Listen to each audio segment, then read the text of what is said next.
Good morning, everyone. Greeting you in the mighty name of Jesus Christ, our Lord and Savior. And today's message is God is preparing us for something bigger. Now, in my life for the last couple of months, I've been in a very, very dry season. But I've never stopped praying and never stopped believing, because the Word of God is God's promise, and I know that He has a promise to prosper me. So don't lose faith. Stand firm in your faith and believe that the Lord is going to set you free of everything that you're going through. Your blessings are around the corner. You just need to hold on and hold on to the Word of God, because God's promise is everlasting and His promise will be with you till the ends of the days. So today, I just want to share this. If you are receiving spiritual attacks, if you're receiving temptations, if you've been isolating, just know that you are under the dry season and the attacks are going to come.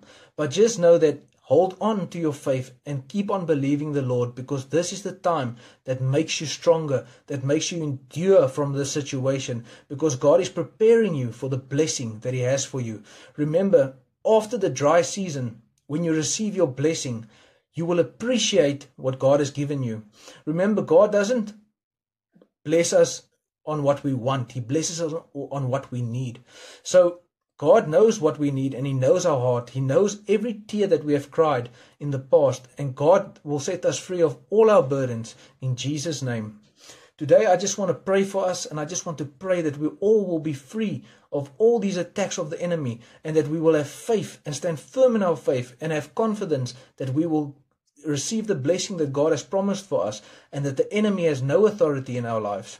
Father God, we just come before you today, Lord Father, and I pray for every single person watching this video, Father. Father, I pray you know their situation, you know their burdens, you know their heart's desire, Father.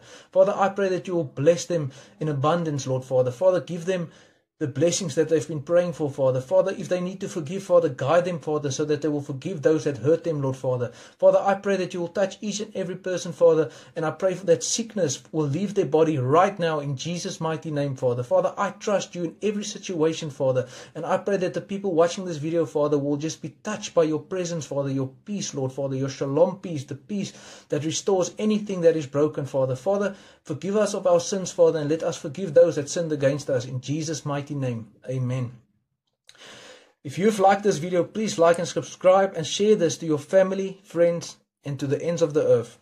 And I would encourage you to leave a comment if you want us to pray for anything. And I just want to ask that you will pray for me, so that I will just come through this dark season of my life, and that I will just receive the light of the Holy Spirit, and that the Lord will set me free. But if you leave the comment below, just let us pray for one another. If you see a comment, pray for that person, because the word says in Matthew 18 verse 20 that where 2 or 3 gather in His name, He is among us. So we must remember God is with us wherever we go. God is in us, and let the Holy Spirit shine brightly upon our lives and guide us each and every day, so that we will live righteously according to God's plan and purpose. God bless you all.